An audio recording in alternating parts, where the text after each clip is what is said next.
말씀은 이사야 32장입니다.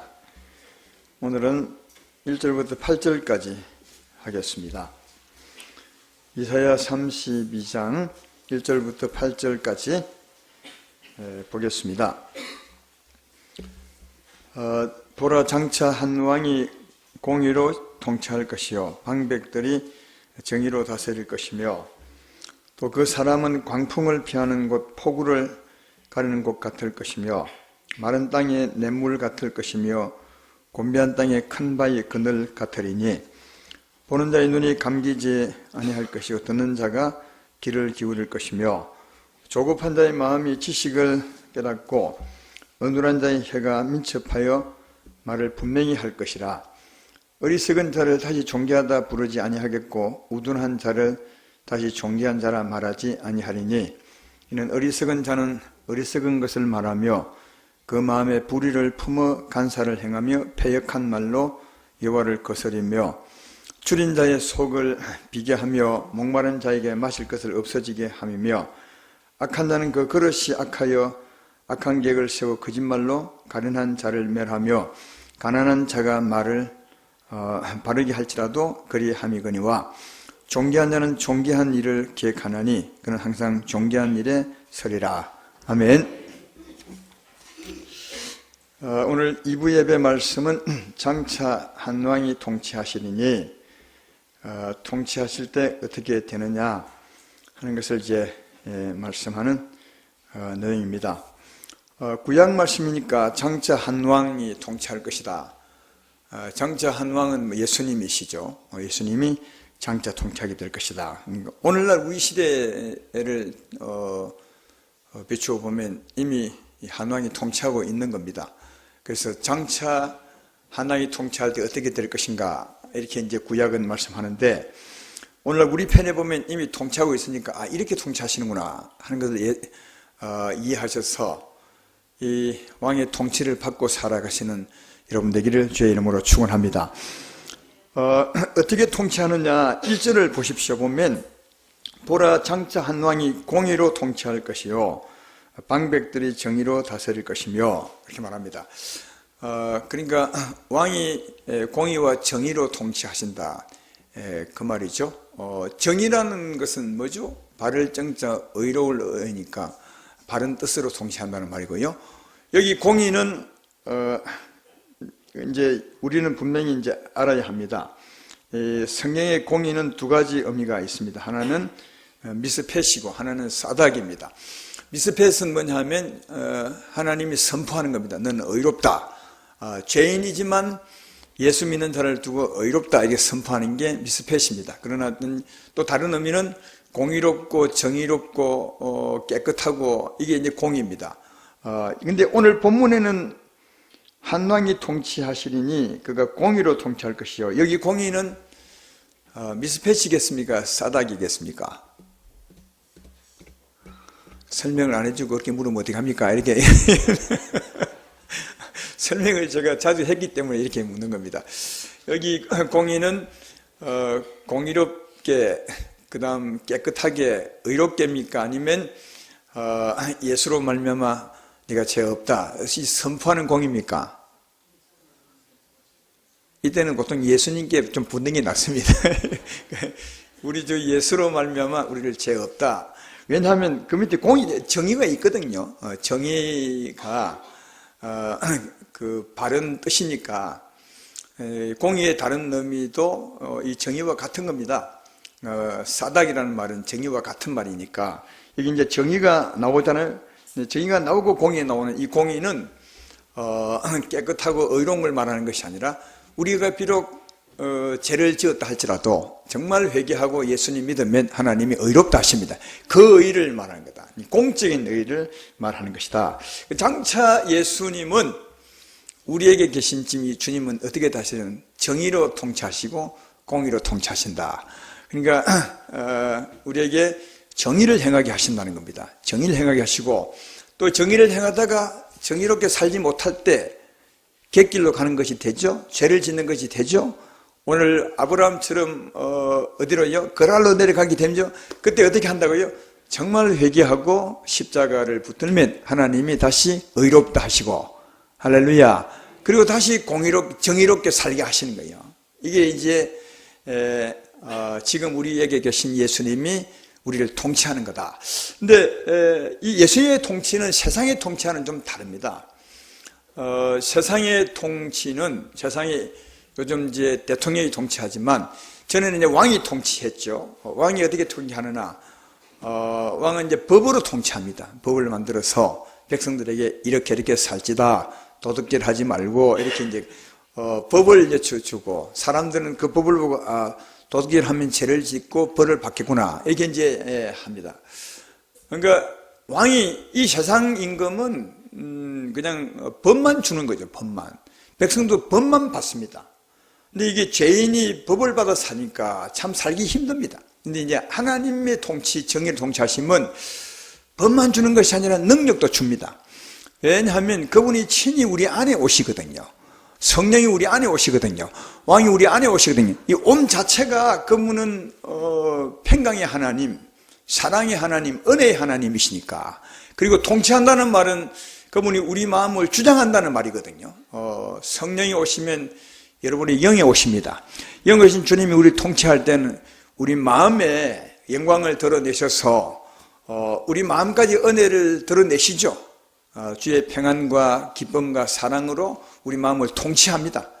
그리고 사랑하라 하는 거예요. 이게 주님이 정의로 통치한다는 말은 이 세상 사람들은 법만 주어서 법 지켜라 이렇게 하지 않고 우리 안에 친히 오셔서 사랑의 힘을 줍니다.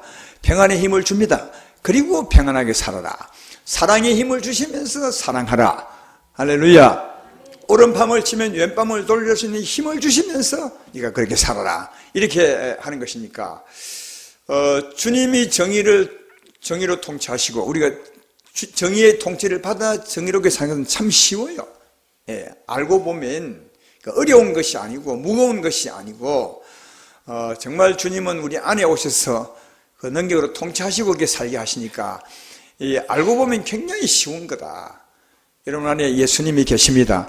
그분은 우리 마음을 주관하시거든요. 성령이시니까 우리 마음에 평화와 은혜를 주시니까 그 은혜로 살게 하는 겁니다. 사랑으로 사랑하게 하는 것이다. 자비로움으로 자비롭게 살게 하시는 거다. 그러니까 그분의 통치를 받으면 충분히 정의롭게 살 수 있다. 근데 그럼에도 불구하고 혹시 못 살 경우가 있어요. 사람이니라 욕심이 있어서 그때는 이제 정말 주 앞에 진심으로 회개하고 나가면 하나님은 예수님으로 이미 우리 죄를 용서해 놓으셨으니까 우리 죄를 용서하시고 다시 성령으로 우리를 통치하십니다. 할렐루야. 그게 이제 공의로 우리를 통치하는 거다. 그래서 하나님은 정의와 공의로 통치하심에 우리가 충분히 정의롭게 살게 하시는데 세상은 그렇지 않아요. 세상은 그 사람 대통령이 우리 마음에 들어올 수 없잖아요. 왕이 우리 마음에 들어올 수는 없잖아요. 바깥에서 법만 주는 거예요. 교통법규 잘 지켜, 도둑질 하지 마, 이렇게 하는 거예요. 그러니까 그 법만 받아 살려니까 죄인들이 살기에 참 힘들겠죠. 그러니까 세상이 통치하는 것은 법만 주는 것이고 또 하나 법을 지키다가 못 지킵니다. 그러면 어떻게 하죠? 세상에는 여러분이 참호를 가다가 교통신호를 어기고 싹 지나가면 그 다음 뭐 날라오죠? 딱지가 딱 날라옵니다. 너 죄지었지 하면 벌금 얼마. 이 이제 교통신호는 벌금 얼마 나오지겠지만 이제 큰 죄를 지으면 어떻게 해요? 감옥 가거나 아니면 더 큰 죄를 지으면 사형을 당하거나 그렇게 합니다. 그래서 세상은 법으로 통치하고 그 법을 어기면 죄인으로 여기서 꼭 죄값을 묻습니다. 죄값을 물어서 그 죄벌을 이제 갚아야 되죠. 그러니까 이제 세상 사람 어떻게 하느냐? 죄를 지어도 남이 안 보면 절대로 죄 짓다 안 와요. 왜냐하면 죄 짓다 하면 그 죄값을 받아야 되니까 어찌하든지 남이 안 보면 그 죄 안 지었다고 딱 입 다물고 왜 스스로 고백하면 그보다 더 확실한 죄가 어디 있습니까? 그래서 이제 검사들이나 경찰들은 죄인들을 잡아 나가다가 계속 치조를 합니다. 왜? 스스로 고백하라고, 자백하라고. 오랜 전에 요즘 이춘재 사건이 뜨던데요. 그 8차 사건인가 그 사건을 윤 씨래요. 그 사람은 20년 감옥살이 했더만 윤 씨가 그 여자아이를 죽였다고 그렇게 이제 해석하는데 그 윤 씨가 말하기를 자기는 죽인 적이 없다는 거예요.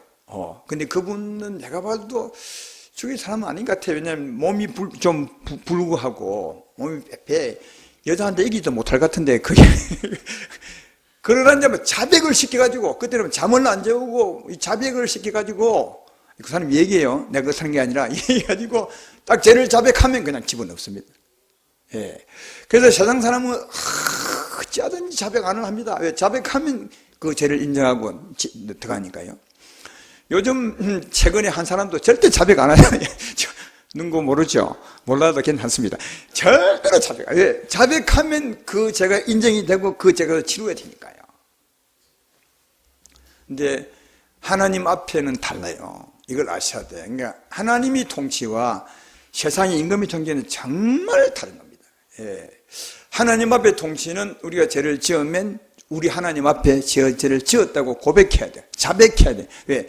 자백할 때 뉘우침이 되고 뉘우칠 때 하나님이 예수로 용서하는 거예요. 용서할 때 성령이 역사해요. 이해되시죠? 그러니까 이게 죄를 품고 세상 사람처럼 나는 절대 죄 짓지 않습니다 하면 벌써 본인은 알거든요. 양심이 딱 막혀버려요.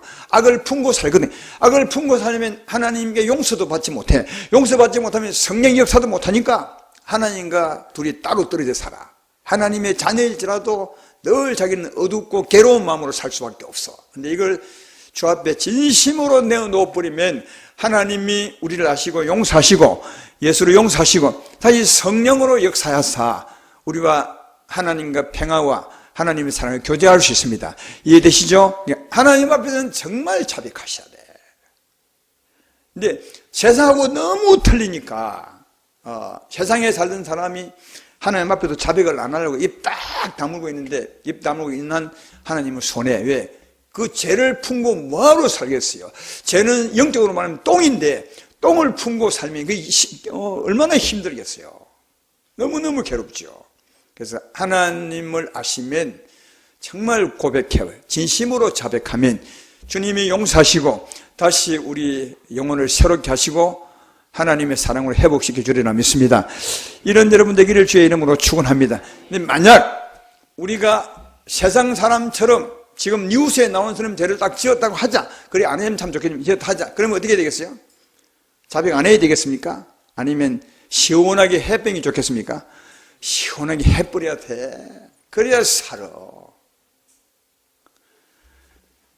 예수 믿는 것과 세상의 삶이 틀리잖아요. 내가 죄를 짓는데 세상 사람 앞에서는 자백하면 감옥 가니까 딱 자백 안 하고 하나님 앞에 있으면 이런 사람이 어디 있어요? 혹시 우리가 실수해서 세상 사람 벌금을 물고 아니면 재벌을 받을 만한 죄를 지었다 할지라도 그때 절대로 속이지 말고 그냥 진짜로 해버려. 검찰 앞에 경찰 앞에 내가 했습니다. 나 벌 받겠습니다. 하면 시원해. 예. 그것 때문에 벌을 받을지는 몰라도 자백하고 나면 진짜 시원한 것이 하나님 앞에서 시원하기 때문에 그래요. 그러면 하나님이 그 사람을 돌봐요. 감옥 속에 갔어도 은혜 가운데 감옥살이 할 수 있어. 예? 그러니까 예수 믿는 사람 제발 고집 피우지 말고 다 낸. 근데 그 전에 우리 하나님의 통치를 받아 그런 일을 안 하면 참 좋겠죠. 만약 한다고 해도 그냥 고백하면 돼. 시원하게 깨끗하게. 그때 우리는 하나님 앞에서 정직한 자가 되고 하나님의 은혜를 받게 되고 하나님과 교제하는 자가 됩니다. 제 말 이해되면 아멘 합시다.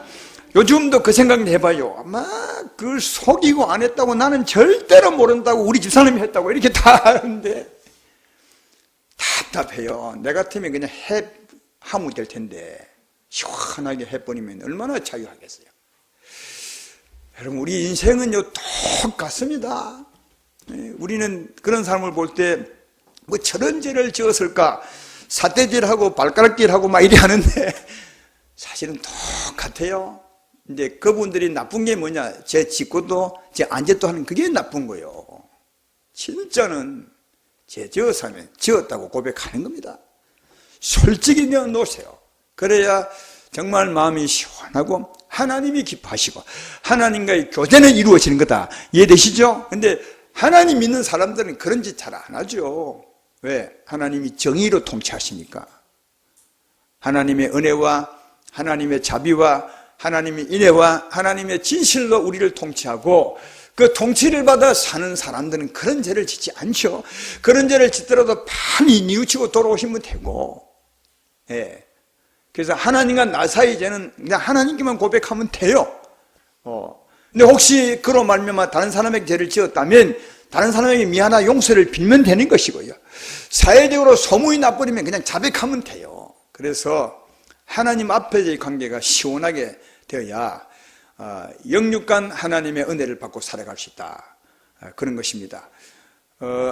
혹시 예수 믿는 우리들은 그런 일이 없겠지만 우리 예수 믿으니까 하나님 앞에는 자백하지만 세상에는 자백하면 벌 받으니까 안 한다. 그렇게는 절대로 살지 말고 세상 앞이나 하나님 앞이나 우리가 있는 곳은 하나님 앞이니까 정직하게 고백하고 하나님 은혜로 사는 것이 진짜 복이 있고 그게 자유다. 이런 주세운계 모두가 되시기를 주의 이름으로 축원합니다. 그러니까 세상의 통치와 하나님 통치가 정말 다른 것은 하나님은 은혜로 통치합니다. 법만 준 것이 아니라 법을 지킬 수 있도록 은혜도 줍니다. 능력도 줍니다. 그 능력으로 살게 만드시고 그럼에도 불구하고 죄를 지을 때 자백하면 하나님은 용서하십니다. 왜? 이미 예수로 용서해 놓고 우리의 왕이 되셨으니까요. 이해되시죠? 그러나 세상은 법만 주고 법만 주고 안 지키면 자백받아서 그가의 죄를 물고 이게 세상임을 알 수 있습니다. 이게 하나님 믿고 사는 것이 얼마나 좋은지 정말 모를 일입니다. 하나님의 통치, 그 왕이 지금 여러분 안에 계십니다. 왕이 안에 계십니다. 성령으로 우리 안에 계시죠? 우리의 통치자입니다. 하나님의 통치, 예수의 통치를 받고 사시기를 주의 이름으로 축원합니다. 그래서 2절에 하나님의 통치를 받으면 어떻게 되느냐? 2절에 그 사람은 강풍을 피하는 곳, 폭우를 가르는 곳 같을 것이며 그 사람이 누구죠? 예수님이시죠. 우리 통치하는 왕이신 예수님을 말한다. 그래서 그분의 통치를 받으면 그 강풍을 피하는 곳, 폭우를 가는 곳이 될 것이며 우리의 보호자가 된다는 말이죠. 비바람을 세게 맞아본 분들이 있으십니까? 예. 어떻게 하면 비바람에서 보호를 받을 수 있겠습니까? 비바람을 맞지 않겠습니까? 어떤 집에 들어가 버리면 되죠. 방에 딱 들어가 버리면 그것은 편안하고 고요하게 될 것입니다. 그것처럼 우리 주 예수님의 통치 안에 있으면 영적인 폭풍을 하든지 영적인 폭우가 우리를 주관한데도 하나님 우리 여전히 평안하게 지킬 것이다. 보호하게 될 것이다. 그렇게 말하죠. 여기에 광풍과 폭우는 영적인 강풍과 폭우입니다. 하나님의 사랑 가운데 있게 하면 밖에서 아무리 탐욕의 폭우가 몰아쳐도 우리를 건드리지 못하게 하고 사망이 몰아쳐도 염려가 몰아쳐도 우리를 하나님이 지키고 보호하십니다. 하나님 안에 우리 심령이 있을 때 여전히 평안할 수 있다 하는 것을 말씀하고 있는 거죠. 시편 91편 1절로 6절에 하나님 안에 있을 때 은혜를 말합니다. 이렇게 말하죠. 지존자의 은밀한 곳에 거주하며 전능자의 그늘 아래 사는 자여, 나는 여호와를 향하여 말하기를 그는 나의 피난처요 나의 요새요 내가 의뢰하는 하나님이라 하리니 이는 그가 너를 새 사냥꾼의 올무에서와 심한 전염병에서 건지실 것이미로다. 그가 너를 그의 깃으로 덮으시리니 내가 그의 날개 아래 피하리로다. 그의 진실함은 방패와 손방패가 되시나니 너는 밤에 찾아오는 공포와 낮에 날아드는 화살과 어두울 때 퍼지는 전염병과 밝을 때 닥쳐오는 재앙을 두려워하지 아니하리로다. 할렐루야. 주님의 사랑 가운데 딱 가면, 주의 평안 가운데 가면 주님의 통치를 받아 삶의 그 안에 있으면 두려움이 찾아오지 못한다는 거예요. 여기 살기라는 말은 무슨 말이냐면 화살은 뭐냐면 살기요. 미움이 막 극도로 믿게 하는 그 살기가 우리를 건드리지 못하고 공포, 두려움이 우리를 주관하지 못한다. 그러니까 두려움과 살기의 폭우와 폭풍우가 우리를 주관하지 못하고 하나님 평안이 우리를 감싸게 될 것이다. 그 말하고 그리고 전염병도 우리를 주관하지 못하고요. 사고도 우리를 주관하지 못하고 어디 있을 때 하나님의 통치를 받고 살아갈 때 할렐루야. 그래서 우리 안에 계신 하나님이 우리를 통치하시면 전에 말했던 것처럼 우리 마음만 통치하는 것이 아니라 우리 육체도 통치하시고 우리 삶까지 통치하시니까 성령이 충만하다는 말은 주의 평안이 우리를 덮고 있는 거죠.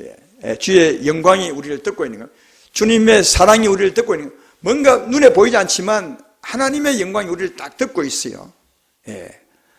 눈에 보이지 않지만 전에도 그런 말씀 드렸는데 예수님은 가는 곳마다 사람은 못 알아봤는데 누가 알아봤다고요? 귀신들이 알아봤어요. 예수님 오면 당신이 오셨습니까? 나를 죽이러 오셨습니까? 아니 때가 멀었으니 나 좀 건드리지 마십시오. 근데 사람은 몰라요. 왜 귀신 알았습니까? 귀신은 예수님을 알아봅니다. 왜? 예수님에게 영광이 딱 나 있으니까. 모세가 시내산에서 하나님과 교제하고 내려올 때 모세 이 얼굴 끝에서 영광이 쫙, 이건요 우리에게 지금 보여주는 거예요. 우리도 성령이 충만하면 예수님이 우리 가운데서 그 능력으로 통치하시면 주의 영광이 우리 마음, 우리 육체까지 뜯어내시면 모세가 내려올 때 영광이 그를 감쌌던 것처럼 우리도 실제로 그래요. 그래서 귀신들은 알아보죠. 자, 이 영광이 우리를 덮고 있으면 뭐 전염병이 오겠습니까? 못 옵니다. 딱 막아버리죠, 하나님께서. 두려움이 오겠습니까? 못 오죠, 맞죠? 살기가 들어오겠습니까? 못 오죠. 여전히 평안한 가운데, 여전히 은혜 가운데 살 수 있는 겁니다.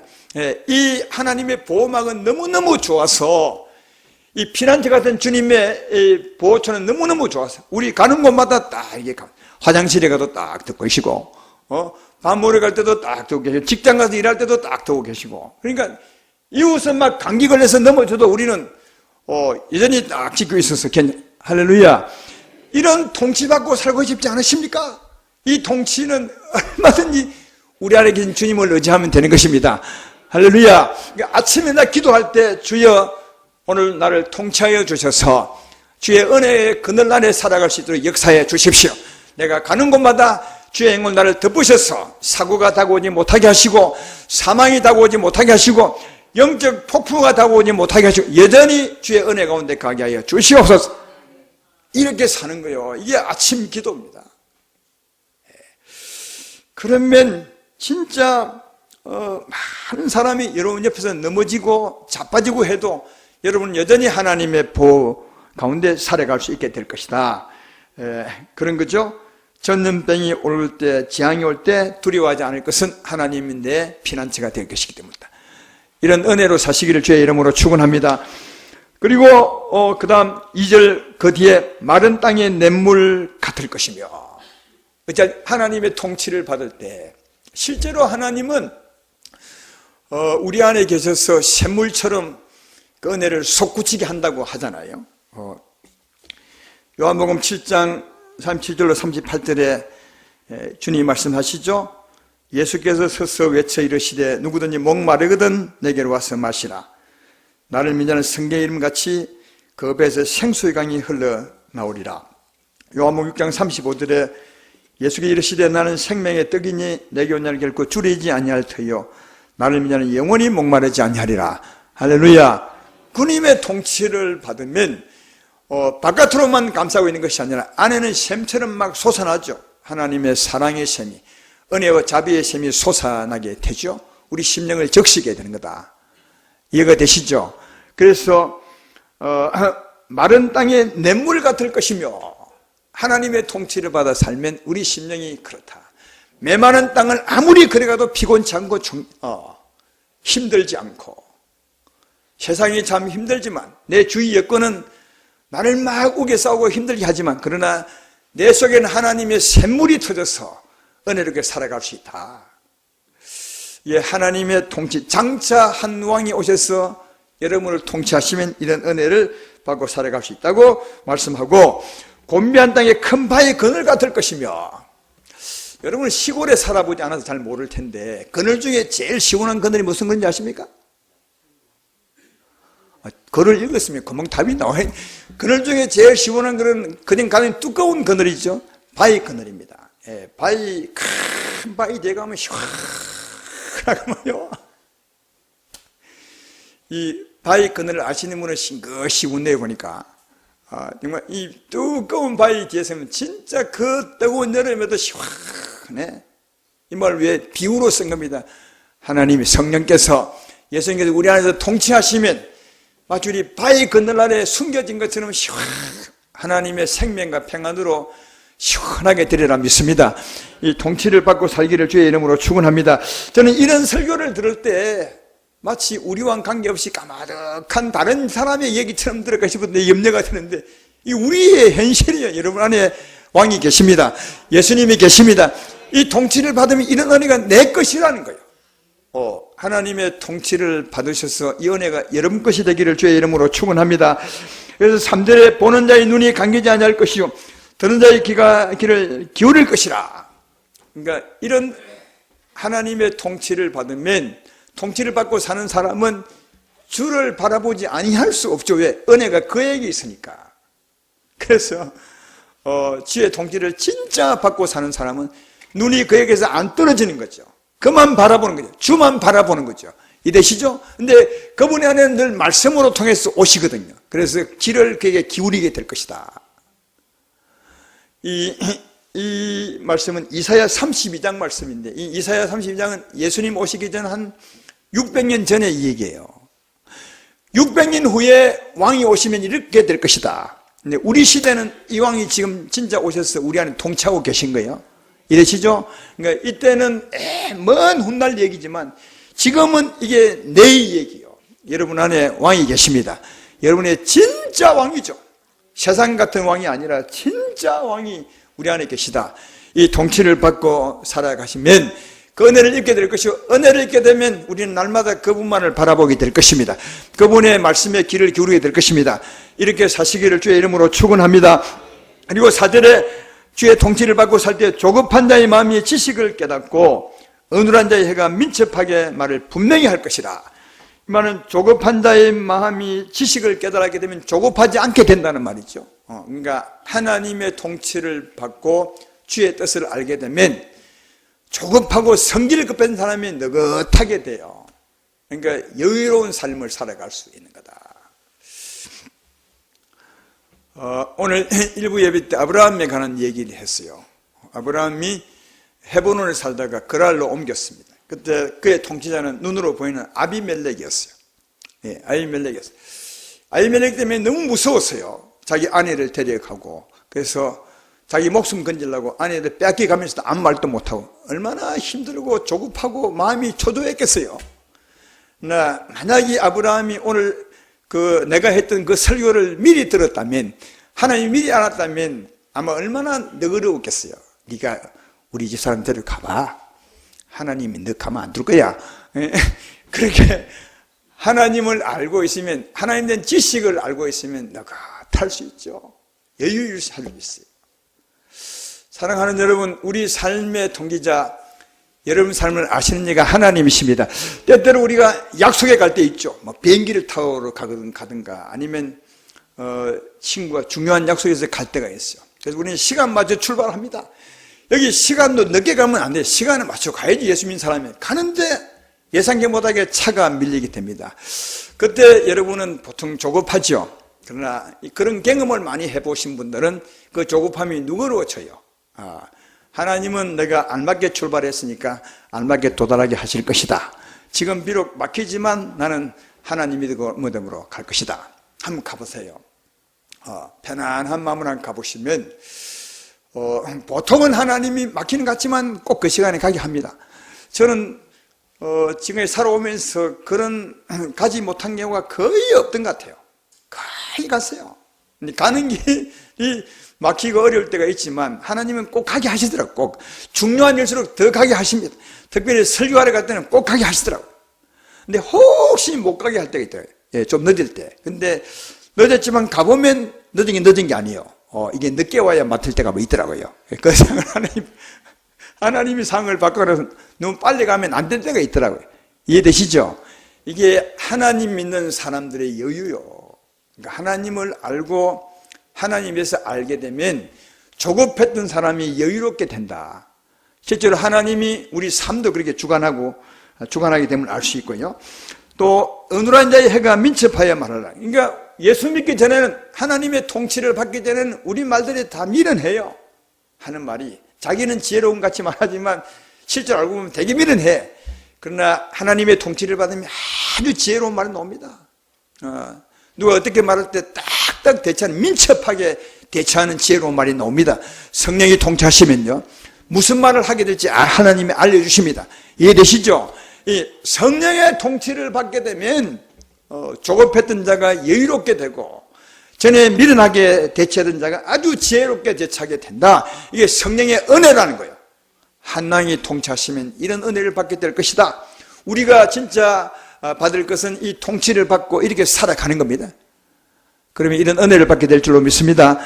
할렐루야. 그리고 5절부터 8절까지는 한 단락입니다. 읽어보겠습니다. 무슨 뜻인지, 어리석은 자를 다시 존귀하다 부르지 아니하겠고 우둔한 자를 다시 존귀한 자는 말하지 아니하리니, 이는 어리석은 자는 어리석은 것을 말하며 그 마음에 불의를 품어 간사를 행하며 패역한 말로 여호와를 거스리며 줄인 자의 속을 비게하며 목마른 자에게 마실 것을 없어지게 함이며, 악한 자는 그 그릇이 악하여 악한 계획을 세워 거짓말로 가련한 자를 멸하며 가난한 자가 말을 바르게 할지라도 그리함이거니와 존귀한 자는 존귀한 일을 계획하나니 그는 항상 존귀한 일에 서리라. 무슨 말을 하고 있는 거죠? 그날에 한 왕이 우리를 통치하게 되면 미련한 자, 어리석은 자와 존귀한 자가 확실히 구별된다. 확실히 구별된다. 5절이 그 말 아니겠습니까? 어리석은 자를 다시 존귀하다 하지 아니하겠고 우둔한 자를 다시 존귀한 자란 말이에요. 그러니까 어리석은 자는 어리석은 자고 존귀하는 존귀한 자가 확실히 구별된다. 어디 할 때? 성령이 통치하실 때. 할렐루야. 여러분은 어리석은 자가 아닙니다. 존귀한 자입니다. 확실히 존귀한 자다. 그러면 왜 이렇게 구별이 되느냐? 어리석은 자와 존귀한 자가 어떤 자임을 밑에 설명합니다. 그래서 확실히 구별되는 겁니다. 어리석은 자가 어떤 자냐? 6절 7절이 어리석은 자요. 6절 7절이 어리석은 자. 6절에 보면 그 마음이 불의를 품어 간사를 행하며, 그리고 7절에 악한 자는 그 그릇이 악하여 악한 계획을 세워. 이게 어리석은 자입니다. 미련한 자입니다. 미련하고 어리석은 자는 뭐냐 하면 그 마음이 불의를 품고 살고 그 마음에 그릇이 악한 것을 담고 있다는 거예요. 그러니까 마음에 악한 것을 담고 있으니까, 그 마음에 불의를 품고 있으니까 나오는 게 뭐겠습니까? 악하고 불의한 게 나오는 거다. 참 세상 사람들이 악하다고 말하죠. 예수 안 믿는 사람이 요즘은 정말 악한 것 같아요. 요즘은 문화가 발달되고 과학이 발달되어서 그 CCTV가 다 관찰합니다. 웬만한 데는 전부 다 들킵니다. 어떤 분이 서울의 제일 번화가에 거기서 그 150m를 걸어갔대요. 150m 안에 CCTV가 몇 개 있는지. 여러분 150m에 CCTV 몇 개 있겠습니까? 81개, 81개. 그러니까 150m에 CCTV 81개 있더래요. 그러니까 다 들킵니다. 시골도 마찬가지입니다. 요즘 다 있습니다. 예, 도로도 가보면 신호등 속도 위반 카메라가 있는가 하면, 아니면 관찰용 카메라가 있습니다. 여러분 다 들킵니다. 여기서 도망가면 저기서 들리고 다 들킵니다. 요즘은 범죄도 다 들키는 시대인데도 불구하고 범죄합니다. 얼마나 악한지 모릅니다. 정말 악하죠. 그리고 여러분 죄를 지으면 그 범죄가 드러나기 때문에, 반드시 드러나기 때문에 큰 벌을 받는 거 다 합니다. 알면서도 죄를 지었습니다. 야, 이 진짜 악한 시대에 살고 있다. 왜 악하냐? 본인은 선하게 살고 있지 않은 것 같다고요? 아니, 선하고 살고 싶습니다. 근데 선하게 살 수 없습니다. 왜냐하면 안에 그 그릇에 악이 담겨 있는 거예요. 그 마음의 그릇에 악이 담겨 있어. 마음의 그릇에 불의가 가득 담겨 있는 거예요. 그러니까 마음에 그릇이 담겨 있으니까 악이 나오는 거예요. 불의가 나오고. 여러분 여기 봐봐. 얼마나 악하면 이게 줄인 자의 속을 비교하며 아니 배고프면 물 좀 주고 말이 음식 좀 줘야 될 텐데 줄인 자의 속을 또 비교한대요. 그다음 목마른 자에게 마실 것을 빼앗는데, 목마르면 마실 것을 줘야지. 목마른 자에게 마실 것을 빼앗아간대. 이런 세상에 왜 그 마음에 불의를 품고 있고 그 마음에 그릇이 악한 것을 담고 있기 때문에 이게 미련한 자, 어리석은 자요. 예수님 안 믿고 사는 자, 죄 가운데 사는 자, 그 마음의 그릇에 악을 품고 사는 자, 이걸 하나님은 어리석은 자라고 말해요. 아시겠어요? 그럼 존귀한 자는 누구냐? 예수 믿는 자죠. 예수 믿음으로 죄 사함 받고 죄 씻음을 받는 거예요. 우리 마음의 그릇을 깨끗하게 비우는 거예요. 성령으로 오셔서 우리 심령을 씻어내시고 우리 마음에 깨끗한 마음, 거룩한 마음, 부드러운 마음을 주시고 할렐루야. 우리 마음에 담는 게 다른 거예요. 우리 마음에 생명을 담는 거예요. 예수 안 믿는 사람은 악을 담고 살지만 그 마음의 그릇에 우리는 예수 믿는다는 말은 우리 마음에 생명을 담고 산 거예요. 생명을 담고 살기 때문에 이 생명에서 뭐가 나오게? 사랑이 나오고 은혜가 나오고 자비가 나오는 거예요. 이해되죠? 이런 사람이 존귀한 자라는 거예요. 근데 어떻게 구별되냐? 예수님이 통치하시면 존귀한 자 되고 통치를 받지 아니하는 자는 어리석은 자가 되는 거다. 확실히 구별된다는 거예요. 여러분은 예수 믿지 않습니까? 믿으면 아멘 합시다. 예수 믿으면 이미 죄 사함 받았어요. 이 교회에서 설교를 수업이 들었으니까 날마다 회개하고 씻어내셨어요. 성령이 우리 안에 오셨어요. 그죠? 우리의 마음의 그릇에 생명을 담았어. 사랑을 담아서 하나님의 사랑, 존귀한 자요. 이 사랑을 담았으니까 뭐냐? 존귀한 계획이 나오는 거예요. 저 영혼을 살려야 될 텐데, 전도해야 될 텐데, 하나님 믿게 해야 될 텐데, 세상을 위해서 내가 전도 헌금을 해야 될 텐데, 전부 존귀한 계획을 말하는 거예요. 존귀한 자는. 그러나 어리석은 자들은 그 그릇에 악을 담고 살기 때문에 늘 악하게 산 거다. 그래서 성령이 와서 통치할 때, 장차 한 왕이 통치하실 때 확실히 구별된다. 어리석은 자와 존귀한 자라. 그러면 누구의 통치를 받고 살아야 되겠습니까? 예수의 통치를 받고 사십시오. 예수의 통치를 받고 사십시오. 오늘 말씀의 결론이 그겁니다. 장차 한 왕이 통치하리니 통치하실 때 이런 은혜가 있을 것이다. 그러니까 오늘 우리는 이 통치를 받고 사는 것이니까 이 통치를 받고 살아야 되는 것입니다. 성령의 통치를 받고 살아야 되는 것입니다. 예수의 통치를 받고 살아야 되는 것입니다. 이 살 때 오늘 이 은혜가 전부 우리가 되는 거야. 하나님이 우리를 보호해 줄 것이고 영적 폭풍우가 너를 어떻게 하지 못할 것이며 전염병이 어떻게 하지 못할 것이고 사망이 너를 주관하지 못할 것이고 하나님 너를 보호하고 계시니까 네 마음이 여유롭게 될 것이며 네 마음에 평안이 넘치게 될 것이고 지식으로 말미암아 조급하지 않고 여유롭게 될 것이며 지혜로 말미암아 민첩하게 말하게 될 것이고 너는 존귀한 자가 될 것이라. 할렐루야. 이 현실이 우리 거란 지금요. 여러분 안에 예수 십자가로 말미암아 성령이 오셨습니다. 여러분이 존귀한 자입니다. 이 성령의 통치를 받아 사는 겁니다. 주여 예수 우리 왕이여 내게 오심을 감사합니다. 얼마나 오랜 세월이 걸려서 오셨습니까? 주님의 계획은 창세전부터 이런 계획이었어요. 우리 인생이 하나님의 죄를 짓고 살 텐데 내 아들을 보내서 그 죄를 담당하게 하시고 그리고 성령을 보내서 통치하게 하심으로 말미암아 이런 은혜를 주리라. 이게 언제요? 창세전부터 계획한 거예요. 어제 오늘의 계획이 아니라. 근데 이 계획이 실제로 지금 우리에게 이루어진 것이다. 따라서 예수 믿음으로 예수 우리 왕, 이 예수님을 왕으로 모시고 살아가고 왕의 통치를 받고 살아가는 자, 하나님의 계획을 이루고 살아가는 자고 그렇게 사는 자가 얼마나 은혜롭게 살 수 있는지를 말씀하고 계시니까 이 은혜가 여러분 것이 되고 여러분 삶이 되고 또 세상의 희망이 되셔서 진실로 여러분만 이 통치를 받고 사는 것이 아니라 존귀한 자가 존귀한 계획을 말하는 것처럼 세상에 널리 퍼뜨려서 많은 사람도 이 은혜 가운데 들어와 살게 하는 그런 여러분이 되신다면 하나님이 더 큰 기쁨으로 우리를 통치하리라 그렇게 생각합니다. 한 왕 예수님이십니다. 이미 우리 가운데 와 계십니다. 그가 우리의 왕이심 보이지 않지만 예수 우리 왕이심 이 왕을 믿음으로 또 통치를 받으며 힘있게 살아가시는 여러분 되기를 주의 이름으로 축원합니다.